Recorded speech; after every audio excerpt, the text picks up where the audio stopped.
ভুয়া মুক্তিযোদ্ধাদের সনদ বাতিল ও শাস্তি দেয়া হবে বলে জানান মুক্তিযুদ্ধ বিষয়ক উপদেষ্টা ফারুক আজম। বলেন, ভুয়া মুক্তিযোদ্ধারা স্বেচ্ছায় তালিকা থেকে সরে গেলে সাধারণ ক্ষমা পাবে। মন্ত্রণালয়ের সংবাদ সম্মেলনে তিনি আরও জানান, তালিকায় 560 জন শহীদ বুদ্ধিজীবী রয়েছে, এই সংখ্যা আর বাড়বে না। 12.5 বছরের কম বয়সী যারা মুক্তিযোদ্ধা হয়েছে তাদের বাতিল করা হবে। দেশ স্বাধীন হয়েছে 54 বছর, কিন্তু এখনো মুক্তিযোদ্ধার তালিকা কাটাছেঁড়া হচ্ছে। ভুয়া মুক্তিযোদ্ধাদের খুঁজে বের করা হচ্ছে। মুক্তিযোদ্ধার সংজ্ঞাও পরিবর্তন করছে অন্তর্বর্তী সরকার। মুক্তিযুদ্ধ বিষয়ক উপদেষ্টা জানান, বর্তমানে ভাতাপ্রাপ্ত মুক্তিযোদ্ধার সংখ্যা 2,08,050 জন। এর মধ্যে 12.5 বছরের কম বয়সী রয়েছে 2,111 জন। মামলা নিষ্পত্তি হলে তাদের বাদ দেয়া হবে। ভুয়া মুক্তিযোদ্ধাদের তালিকা থেকে সরে যাওয়ার সুযোগ দেয়া হবে বলে জানান তিনি। একটা ইন্ডেমনিটিও হয়তো দেব, যে যারা মুক্তিযোদ্ধা এইভাবে মুক্তিযোদ্ধা হয়ে এসছেন তারা যেন স্বেচ্ছায় এখান থেকে চলে যান, স্বেচ্ছায় যেন চলে যান। সেই কারণে যদি যায় তাহলে হয়তো তারা সাধারণ ক্ষমাও পাইতে পারে। আর যদি আমরা সেটা না হয় তাহলে আমরা যেটা বলেছি যে এই যে প্রতারণার দায়ে আমরা তাদেরকে অভিযুক্ত করব। উপদেষ্টা বলেন, সরকারি চাকরিতে মুক্তিযোদ্ধা কোটায় নিয়োগ পেয়েছেন 89,235 জন। মুক্তিযোদ্ধা না হয়েও মুক্তিযোদ্ধার সন্তান হিসেবে যারা সুবিধা নিয়েছেন তাদের বিচার করা হবে। মুক্তিযোদ্ধার যে সূত্র, সেই সূত্রেরও একটু পরিবর্তন আনা দরকার। এই জন্য এটা আইন সংশোধনের প্রয়োজন আছে। এটা উপদেষ্টা কাউন্সিলে এই বিষয়টা উত্থাপন হবে। তারা যেটার সিদ্ধান্ত নির্ণয় করে দেবেন, ওই অনুসারেই আমরা শ্রেণীবিন্যাসগুলো করতে পারবো।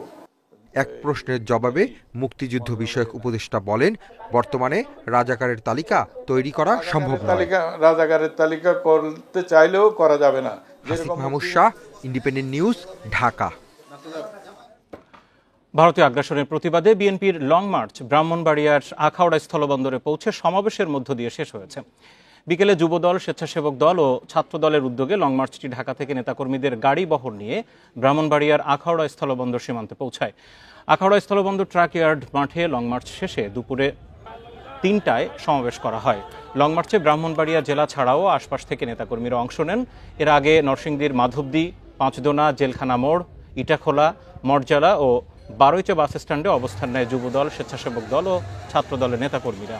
পরে দুপুর 12:30টার দিকে ভৈরব বাস স্ট্যান্ডে পৌঁছায় লং মার্চটি। সেখানে অনুষ্ঠিত পথসভায় বক্তারা ভারতীয় আগ্রাসন ও বাংলাদেশ হাইকমিশনের হামলা, বাংলাদেশের পতাকা অবমাননার তীব্র নিন্দা জানান। এর আগে লং মার্চটি ঢাকা থেকে নারায়ণগঞ্জে পৌঁছায়।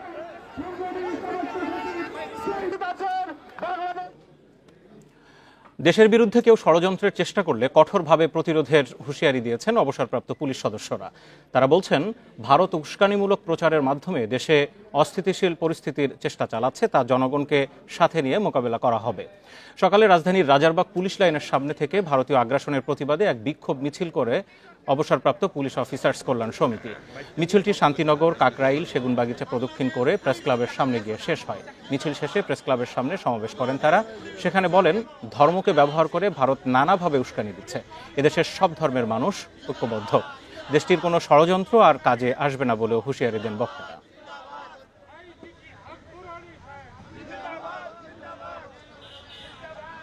দেশের 18 কোটি জনসাধারণ আছে, তার সাথে পুলিশ বাহিনীর প্রতিটি সদস্য আপনাদের সঙ্গে রয়েছে। আমরা যে কোনো প্রয়োজনে আমরা এবং এরপরে পরে আমাদের আবার উত্তরসূরি যারা আসবে সবাই এই দেশের জন্য শেষ রক্তবন্ধু দিয়ে হলেও স্বাধীনতা রক্ষার্থে যা কিছু প্রয়োজন হয় আমরা করব। ভারতের সাথে নতজানু পররাষ্ট্রনীতি থেকে সরে এসেছে অন্তর্বর্তীকালীন সরকার। জাতীয় স্বার্থ সামনে রেখে পরবর্তী সম্পর্ক চলমান থাকবে।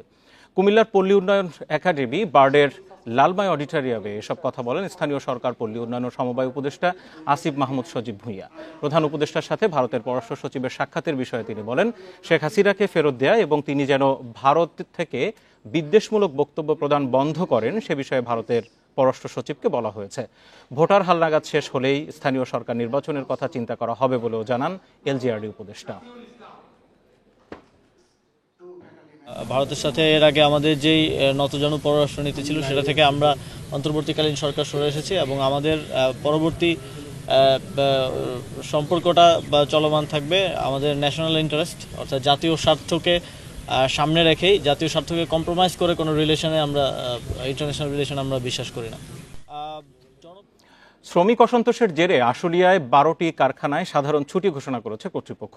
বাৎসরিক 15% বেতন বৃদ্ধির দাবিতে বুধবার আশুলিয়ার নরসিংহপুর সহ আশপাশের এলাকার কারখানায় প্রবেশ করে কর্মবিরতির ডাক দেন শ্রমিকরা। এদিকে শ্রম উপদেষ্টা অবসরপ্রাপ্ত ব্রিগেডিয়ার জেনারেল সাখাওয়াত হোসেন বলেছেন, পতিত সরকার কিছু রাষ্ট্রকে নিয়ে পোশাক খাতে অস্থিরতা সৃষ্টি করছে। সরকার ঘোষিত বাৎসরিক ইনক্রিমেন্ট 4% বৃদ্ধির ঘোষণা প্রত্যাখ্যান করে 15% বৃদ্ধির দাবিতে আন্দোলন করছেন আশুলিয়ার বিভিন্ন পোশাক কারখানার শ্রমিকরা। অব্যাহত শ্রমিক আন্দোলন ও কর্মবিরতির মুখে আশুলিয়ার কারখানাগুলোতে একদিনের সাধারণ ছুটি ঘোষণা করা হয়। শিল্প পুলিশ বলছে, শ্রমিকরা কোনো বিশৃঙ্খলা সৃষ্টি করছে না, তবে বর্ধিত বেতনে সন্তুষ্ট না হওয়ায় তারা কাজ বন্ধ রেখেছে। এদিকে আগারগাঁওয়ে এক অনুষ্ঠানে শ্রম উপদেষ্টা বলেন, পতিত সরকারের লোকজন পোশাক খাতে অস্থিরতা সৃষ্টি করে চলেছে। আরএনজি সেক্টরে, কারণ এটা একটা ঈর্ষণীয় ছিল। এখন এটা যেহেতু একটা সরকার পতিত হয়েছে, তারাও এর সাথে জড়িত হয়ে, তাদের বন্ধু রাষ্ট্রের সাথে জড়িত হয়ে কিছু সমস্যা তৈরি করছে। দেশের পোশাক খাতকে টার্গেট করে করা ষড়যন্ত্রে শ্রমিকরা না বুঝেই জড়িয়ে যাচ্ছে বলে মন্তব্য উপদেষ্টার। কিছু সমস্যা আমাদের ওয়ার্কাররা না বুঝে না শুনে করছে। কোনো জিনিস নিয়ে কোনো একটা এগ্রিমেন্ট হলে তার কিছুক্ষণ পরে বলে না, এটা মানি না। এই কয়েকদিন আগে রিজলভ করলাম 9% অ্যাডভান্স দিয়ে, না 9% ইনক্রিমেন্ট দিয়ে রাজি হলো। আজকে শুনলাম যে না, 9% হবে না, 15% হতে হবে। স্বৈরাচারী হাসিনা সরকারের লোকজনের 5 আগস্ট পরবর্তী অপতৎপরতা রুখতে দেশের প্রতিটি নাগরিককে এগিয়ে আসতে হবে বলে তাগিদ দেন নৌ পরিবহন উপদেষ্টা। রেজওয়ানুল হক, ইন্ডিপেন্ডেন্ট নিউজ, ঢাকা। রাজধানীর কামরাঙ্গীর চরে ব্যবসায়ী মোহাম্মদ নূরে আলম হত্যার ঘটনায় কারখানার কর্মচারী মিরাজ সহ 3 আসামিকে গ্রেপ্তার করেছে পুলিশ। দুপুরে ডিএমপির মিডিয়া সেন্টারে সংবাদ সম্মেলনে এই তথ্য জানানো হয়। পুলিশ জানায়, বৃহস্পতিবার রাতে নূরে আলম তার নিজের কারখানায় ঘুমিয়েছিলেন। এ সময় কর্মচারী মিরাজ বহিরাগতদের নিয়ে জুয়া খেললে নিষেধ করেন তিনি। এতে ক্ষিপ্ত হয়ে নূরে আলমের মাথায় হাতুড়ি দিয়ে আঘাত এবং পরে ছুরিকাঘাতে হত্যা করা হয়। পরে মরদেহ টুকরো টুকরো করে কারখানাতেই পুঁতে রাখে এবং সিমেন্ট দিয়ে সে স্থান ঢেকে দেওয়া হয়। পুলিশ তদন্তে নেমে মিরাজ, শিপন ও রিফাতকে গ্রেপ্তার করেছে। এ ঘটনায় জড়িত জাহিদকে খুঁজছে পুলিশ। কিছু লোক ওখানে বসবাসও করে, তো মাইগ্রেটেড লোকজন বেশি হওয়ার কারণে ওখানে কিছু অপরাধের বিশেষ কিছু স্বকীয়তা আছে। তো সেগুলোকে বিবেচনায় রেখে আমরা ওই এলাকায় এদের তো সবার সম্পর্কে খোঁজখবর নেওয়া, কারা আসা যাওয়া করে, কারা ওখানে বসবাস করে, কিংবা ধরেন নির্দিষ্ট কোনো প্রফেশন যা কাদের নেই, এগুলো নিয়ে আমরা একটা স্টাডি করছি ওখানে। ছাত্র জনতার অভ্যুত্থানের পর জাপানের কোনো কোম্পানি বাংলাদেশ থেকে সরে যায়নি বলে জানিয়েছেন বিদায়ী রাষ্ট্রদূত ইয়োয়ামা কিমিনোরি। দুপুরে রাষ্ট্রীয় অতিথি ভবন যমুনায় প্রধান উপদেষ্টার সাথে সাক্ষাৎ শেষে এই কথা জানান তিনি। রাষ্ট্রদূত আশ্বস্ত করেন, অন্তর্বর্তী সরকারের প্রতি জাপানের পূর্ণ সমর্থন থাকবে। বাংলাদেশের সঙ্গে সম্পর্কের ক্ষেত্রে শান্তি ও স্থিতিশীলতা, অর্থনৈতিক সহযোগিতা সহ 3টি ভিত্তি আরও দৃঢ় করা হবে বলেও জানান কিমিনোরি। এছাড়া বর্তমান সরকারের সংস্কার উদ্যোগেও তার দেশের সমর্থন রয়েছে। এ সময় বাংলাদেশের উন্নয়নে অবদানের জন্য জাপানের জনগণকে ধন্যবাদ জানান প্রধান উপদেষ্টা। ভারত ফিরিয়ে না দিলেও শেখ হাসিনার অনুপস্থিতিতেই ট্রাইব্যুনালে হতে পারে তার বিচার। গণহত্যা প্রশ্নে যাওয়া যেতে পারে আন্তর্জাতিক অপরাধ আদালতেও। সকালে প্রসিকিউশন টিমের সঙ্গে বৈঠক শেষে এসব কথা বলেন রাষ্ট্রপক্ষের পরামর্শক টবি ক্যাডম্যান। এ সময় চিফ প্রসিকিউটর তাজুল ইসলাম জানান, প্রয়োজনে আসামিপক্ষ বিদেশি পরামর্শক নিয়োগ দিতে পারবে। জুলাই আগস্টের আন্দোলনে হত্যাকাণ্ডের অভিযোগে সাবেক প্রধানমন্ত্রী শেখ হাসিনা সহ ট্রাইব্যুনালে চলছে আওয়ামী লীগের প্রথম সারির নেতাদের বিচার। সেখানে রাষ্ট্রপক্ষকে সহায়তা দিতে বিশেষ পরামর্শক হিসেবে যোগ দিয়েছেন ব্রিটিশ আইনজীবী টবি ক্যাডম্যান। বুধবার আন্তর্জাতিক অপরাধ ট্রাইব্যুনালের প্রসিকিউশন টিমের সঙ্গে বৈঠক করেন তিনি। পরে গণমাধ্যমকে জানান, বিচার কাজের অগ্রগতি নিয়ে সন্তুষ্ট তিনি। বলেন, ভারতের উচিত আইনের প্রতি শ্রদ্ধাশীল থেকে শেখ হাসিনার বিষয়ে পদক্ষেপ নেয়া, তবে তার অনুপস্থিতিতেও বিচারের সুযোগ আছে। ভারত একটি গণতান্ত্রিক রাষ্ট্র। আশা করছি তারা বাংলাদেশের বিচার ব্যবস্থার প্রতি সম্মান জানিয়ে জুলাই গণহত্যার প্রধান আসামি শেখ হাসিনাকে ফেরত পাঠাবে। তবে সেটি না হলেও তার অনুপস্থিতিতেই বিচার চলবে। টবি ক্যাডম্যান আরও বলেন, যেসব দেশ মৃত্যুদণ্ড সমর্থন করে না, বাংলাদেশের বাস্তবতা বিবেচনায় রেখে আলোচনা চলছে তাদের সঙ্গে। প্রয়োজনে ট্রাইব্যুনালের আইনে আরও সংশোধনের সুযোগ আছে। ট্রাইব্যুনালে বিচার চলছে আন্তর্জাতিক মানদণ্ড মেনে। যেসব দেশ মৃত্যুদণ্ড সমর্থন করে না, বাংলাদেশের বাস্তবতা বিবেচনায় রেখে আলোচনা চলছে তাদের সঙ্গে। প্রয়োজনে ট্রাইব্যুনাল আইনে আরও সংশোধনীর সুযোগ আছে। পরে চিফ প্রসিকিউটর বলেন, আসামি পক্ষ চাইলে বিদেশি আইনজীবী নিয়োগ করতে পারবে।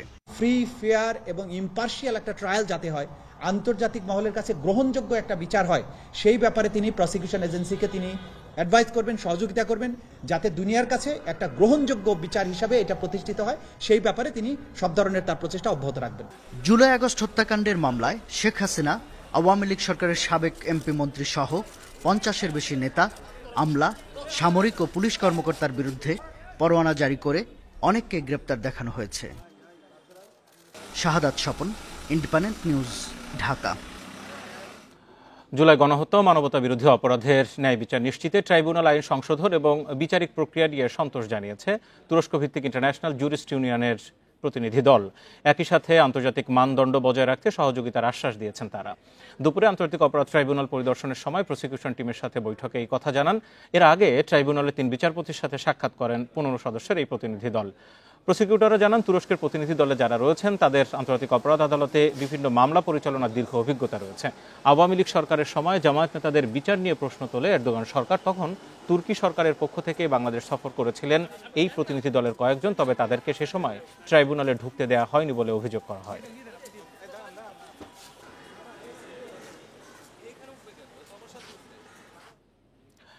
সংবিধানে বিচার বিভাগ নিয়ে সংস্কারের বিষয়ে সংস্কার কমিশনের কাছে মতামত দিয়েছেন প্রধান বিচারপতি ডক্টর সৈয়দ রেফাত আহমেদ। বুধবার বিকেলে সুপ্রিম কোর্টে তার সঙ্গে দেখা করেন সংবিধান সংস্কার কমিশনের সদস্যরা। এ সময় ন্যায় বিচার নিশ্চিতে নিজের বিভিন্ন পদক্ষেপের কথাও সংস্কার কমিশনকে জানান প্রধান বিচারপতি। বৈঠক শেষে কমিশন প্রধান অধ্যাপক আলী রিয়াজ জানান, সংশ্লিষ্ট সবার মতামতের ভিত্তিতেই প্রস্তাব তৈরি করছেন তারা। এ নিয়ে আলাদাভাবে বিচার বিভাগ সংস্কার কমিশনের সঙ্গেও বৈঠক হয়েছে। এখন পর্যন্ত 50,000-এরও বেশি মানুষ ওয়েবসাইট ও ইমেইলে মতামত দিয়েছেন। এছাড়া জরিপ হয়েছে 64 জেলায়। সংবিধান সংস্কারের প্রস্তাব নিয়ে সহযোগিতা করায় রাজনৈতিক দলগুলোকেও ধন্যবাদ জানান আলী রিয়াজ। আমরা কিছু জিনিস ভাবছি কমিশন হিসেবে, কমিশনের সদস্যরা আমরা তো সংবিধানের যে অংশগুলো বিচার বিভাগ সংশ্লিষ্ট সেগুলোকে বিবেচনা করছি। সেগুলোর কিছু কিছু সংস্কারের কথা তো আছে। ইতিমধ্যে প্রধান বিচারপতির পক্ষ থেকেও কিছু সংস্কার প্রস্তাব দেওয়া হয়েছে। তার বাইরে জুডিশিয়ারির যেই সংস্কারের যে কমিশন, সেই কমিশন কাজ করছে, তাদেরও প্রস্তাব আছে। সব পণ্যের দাম একসাথে কমানো সম্ভব নয় বলে জানিয়েছেন অর্থ উপদেষ্টা ডক্টর সালেউদ্দিন আহমেদ। তবে বাজার নিয়ন্ত্রণে সরকারের নেওয়া পদক্ষেপের প্রভাব পড়ছে বলে দাবি তার। এজন্য দেশে বাজার পরিস্থিতি স্থিতিশীল আছে বলেও জানান। সকালে ক্রয় সংক্রান্ত উপদেষ্টা পরিষদের বৈঠক শেষে তিনি আরও বলেন, জিনিসপত্রের দাম মানুষের ক্রয় ক্ষমতার মধ্যে রাখতে চেষ্টা করছে অন্তর্বর্তী সরকার। এজন্য সময়মতো আমদানি ঠিক রাখতে নিয়মিত ক্রয় সংক্রান্ত কমিটির বৈঠক হচ্ছে, যাতে পণ্যের ঘাটতি না হয়। উপদেষ্টা বলেন, সব জিনিসের দাম একসাথে কমানো সম্ভব হয় না, মানুষকেও এটা মেনে নিতে হবে। আলুর দাম নিয়ে কিছু চ্যালেঞ্জ ছিল, যা কেটে গেছে। ক্রয় সংক্রান্ত বৈঠকে তেল, মসুর ডাল ও এলএনজি কেনার সিদ্ধান্ত হয়। বৈঠকে নতুন বছরের বই কেনা প্রসঙ্গেও সিদ্ধান্তের কথা জানান অর্থ উপদেষ্টা। অপরিকল্পিত উন্নয়ন খাদ্য জোগাড়ে সবচেয়ে বড় বাধা বলে জানালেন মৎস্য প্রাণী সম্পদ উপদেষ্টা ফরিদ আক্তার। সকালে রাজধানীর একটি হোটেলে গ্লোবাল হাঙ্গার ইন্ডেক্স 2024-এর উদ্বোধনী অনুষ্ঠানে এই কথা বলেন। উপদেষ্টা বলেন, রাস্তাঘাট বানানোর মতো অপরিকল্পিত উন্নয়ন খাদ্য যোগানে সবচেয়ে বড় বাধা। খাদ্য উৎপাদনে জড়িত গ্রামীণ নারীদের যোগান বাড়াতে তাদের সহযোগিতার কথাও তুলে ধরেন উপদেষ্টা। এ সময় শস্য উৎপাদনে কীটনাশকের ব্যবহার কমাতে গুরুত্ব দেন তিনি। এদিকে বৈশ্বিক ক্ষুধা সূচক 2024-এর প্রতিবেদন অনুযায়ী 127টি দেশের মধ্যে 84তম অবস্থানে বাংলাদেশ। ক্ষুধা সূচকে ভারত, পাকিস্তান ও আফগানিস্তানের তুলনায় ভালো হলেও নেপাল ও শ্রীলঙ্কার চেয়ে পিছিয়ে বাংলাদেশ।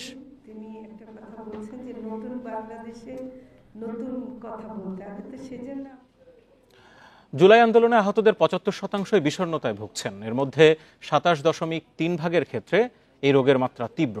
এছাড়া উদ্বেগ আর মানসিক চাপে আছে অর্ধেকেরও বেশি রোগী। বুধবার জাতীয় চক্ষু বিজ্ঞান ইনস্টিটিউটে আহতদের দৃষ্টি ও মানসিক স্বাস্থ্য বিষয়ক এক কর্মশালায় জানানো হয় এসব তথ্য। বৈষম্য বিরোধী আন্দোলনে গুলিবিদ্ধ অনেকের চোখ স্থায়ীভাবে ক্ষতিগ্রস্ত, কেউ কেউ পুরোপুরি হারিয়েছেন দৃষ্টি। চোখে না দেখার যন্ত্রণার সঙ্গে যুক্ত হয়েছে বিষণ্ণতা। আহতদের বেশিরভাগই আইন শৃঙ্খলা বাহিনীর অতিরিক্ত বল প্রয়োগের স্মৃতি ভুলতে পারছেন না। আমি কি করব পরবর্তীতে, আমার লাইফটা কিভাবে কাটবে, আমার জীবনটা আমি কিভাবে গোছাবো। সবথেকে ভয় যে এটা পরবর্তীতে কোনো সমস্যা হবে কিনা বা হচ্ছে কিনা। আহতদের উদ্বেগ উৎকণ্ঠা কিভাবে কমানো যায় তা জানাতেই কর্মশালার আয়োজন করে চক্ষু বিজ্ঞান ইনস্টিটিউট, যেখানে বিষণ্ণতা দূর করার নানা পদ্ধতি রোগীদের বুঝিয়ে দেয়া হয়। একজন ডাক্তার করে নেই, আমি যতটুকু জানি স্বৈরাচারের বিরুদ্ধে মাঠে নামতে যে দৃঢ়তা ছিল, মানসিক রোগ থেকে মুক্তির জন্য এমন কিছু প্রয়োজন বলে জানাচ্ছেন বিশেষজ্ঞরা। অনুধাবন করি, হ্যাঁ এটাই আমার অবস্থা, এটা আমি মেনে নিলাম, তখন ওখান থেকে আমাদের গ্রোথ হয়, ওখান থেকে আমরা শক্তি সঞ্চয় করে নতুন করে আবার বাঁচার স্বপ্ন দেখি। 75% মতো রোগীর মাইল্ড থেকে সিভিয়ার পর্যায়ের ডিপ্রেশন রয়েছে। তারা মানসিক বিষণ্ণতায় ভুগছেন এবং প্রায় 1/4 রোগীর তীব্র মাত্রায় বিষণ্ণতা রয়েছে। কর্মশালায় উন্নত চিকিৎসা ও পুনর্বাসনের ব্যাপারে নিশ্চয়তা চান আহতরা। তাদের দাবি মেনে নেওয়া হবে বলে আশ্বাস দেন স্বাস্থ্য মন্ত্রণালয়ের কর্মকর্তারা। এই প্রতিটা ক্ষেত্রে যিনি যেই কাজের জন্য সঙ্গে যুক্ত ছিলেন, উনি এখন এই পরিবর্তিত অবস্থায় কোন ধরনের কাজ করতে চান সেই ইচ্ছা প্রকাশ করলে সেটার ক্ষেত্রে রাষ্ট্রীয় সহায়তা সব রকম থাকবে। জাতীয় চক্ষু বিজ্ঞান ইনস্টিটিউটে ভর্তি থাকা ৫৫ রোগীর উপর গবেষণা করে মানসিক স্বাস্থ্যের এ চিত্র তুলে ধরেন বিশেষজ্ঞরা। এক্সরেতে কিন্তু চোখের ভিতরে। Buddhadeb Kundu, independent news, Dhaka. বিদেশে উচ্চশিক্ষায় হয়রানি ও নির্ভরশীলতা কমাতে ইউরোপীয় ইউনিয়ন সহ অনেক দেশের দূতাবাস বা কনসুলেট অফিস ঢাকায় চালুর উদ্যোগ নেওয়ার আহ্বান জানিয়েছে বিদেশে উচ্চশিক্ষা পরামর্শকদের সংগঠন ফ্যাক্ট ক্যাব। সকালে জাতীয় প্রেস ক্লাবের সংবাদ সম্মেলনে এই দাবি জানান তারা। সংগঠনটি জানায়, বিশ্বের অনেক দেশের দূতাবাস বাংলাদেশে নেই। ভিসার সাক্ষাৎকারে অংশ নিতে যেতে হয় ভারতে, কিন্তু ভারতের ভিসা বন্ধ থাকায় বিপাকে ৩০,০০০-এর মতো শিক্ষার্থী। বিদেশি বিশ্ববিদ্যালয়ে অনেকের ভর্তি প্রক্রিয়া শেষ, পাঠানো হয়েছে টিউশন ফি। এ অবস্থায় আর্থিক ক্ষতির মুখে পড়বেন অনেক শিক্ষার্থী। ফ্যাক্ট ক্যাব মনে করে, দেশে দূতাবাস বা কনসুলেট অফিস চালু হলে ভিসা প্রক্রিয়ায় দীর্ঘসূত্রতা ও ব্যয় কমবে। আমাদের এডুকেশন কনসালটেন্সি ফার্মগুলোর সহায়তা পেয়েছেন। শিক্ষার্থীরা সংশ্লিষ্ট এম্বাসির ইন্টারভিউ শিডিউল পেলেও ভারতের ভিসা বন্ধ থাকায় এবং সংশ্লিষ্ট দেশের এম্বাসি ফেস না করাতে সিদ্ধান্ত না পাওয়ায় এই শিক্ষার্থীরা চরম বিপাকে পড়েছে এবং একটি বড় আর্থিক ক্ষতির সম্মুখীন হতে যাচ্ছে। লক্ষ্মীপুরে বাসে গ্যাস নেওয়ার সময় সিলিন্ডার বিস্ফোরণে 2 জন নিহত, আহত হয়েছেন আরও 3 জন। তাদের বিভিন্ন হাসপাতালে চিকিৎসা দেওয়া হচ্ছে। এই ঘটনায় 5 সদস্যের তদন্ত কমিটি গঠন করেছে জেলা প্রশাসন। আগামী 5 কার্যদিবসের মধ্যে প্রতিবেদন জমা দিতে হবে। লক্ষ্মীপুরের মুক্তিগঞ্জের গ্রিন লাইফ ফিলিং স্টেশনে বুধবার ভোররাত 4টার দিকে গ্যাস নিতে যায় আল মদিনা পরিবহনের একটি বাস। বাসে গ্যাস ঢুকানোর সময় হঠাৎ বিস্ফোরিত হয় বাসের গ্যাস সিলিন্ডার। এতে ঘটনাস্থলে নিহত হন ওয়ার্কশপ শ্রমিক আবুল কালাম ও হাসপাতালে নেয়ার পথে মারা যান বাস চালক রুবেল হোসেন। দুর্ঘটনায় আহত হন পাম্পের শ্রমিক আবুল হোসেন সহ নাইমুদ্দিন ও হোসেন আহমেদ নামে 2 সিএনজি অটোরিকশা চালক। পরে তাদের উদ্ধার করে প্রথমে লক্ষ্মীপুর সদর হাসপাতালে নেওয়া হয়। পরে অবস্থার অবনতি দেখে আহতদের ঢাকা ও নোয়াখালী জেনারেল হাসপাতালে পাঠানো হয়। এই অংশ থেকে উপর অংশ চলে যায়, আর 3 জনের অবস্থা গুরুতর। তাদেরকে আমরা সদর হসপিটালে প্রেরণ করি। 5টা নমুনা আমরা দেখতেছি, একজন মানুষ মারা গেছে। মারা যাওয়ার পরে 3-4 জন মানুষ আহত হয়েছে। সিলিন্ডার এই যে বাস্ট হয়েছে, এই যে দেখা যান ওয়াল বাড়ি আমাদের বাড়ির ভিতর চলে গেছে। প্রাথমিকভাবে ধারণা করা হচ্ছে বাসের গ্যাস সিলিন্ডারটি মেয়াদ উত্তীর্ণ ও নিম্নমানের হওয়ায় এই দুর্ঘটনা ঘটেছে। রাস্তায় যে সমস্ত ফিটনেসবিহীন গাড়ি চলাচল করে, আমাদের এটির বিরুদ্ধে সবসময় অভিযান অব্যাহত আছে এবং গত ঘটনার পর থেকে এটি আরও বেড়েছে। আমরা সার্বক্ষণিকভাবে ফিটনেসবিহীন গাড়ির বিরুদ্ধে মামলা করছি। ঘটনা তদন্তে 5 সদস্যের তদন্ত কমিটি গঠন করা হয়েছে। তদন্তের পর আইনগত ব্যবস্থা নেওয়া হবে বলে জানিয়েছে জেলা প্রশাসন।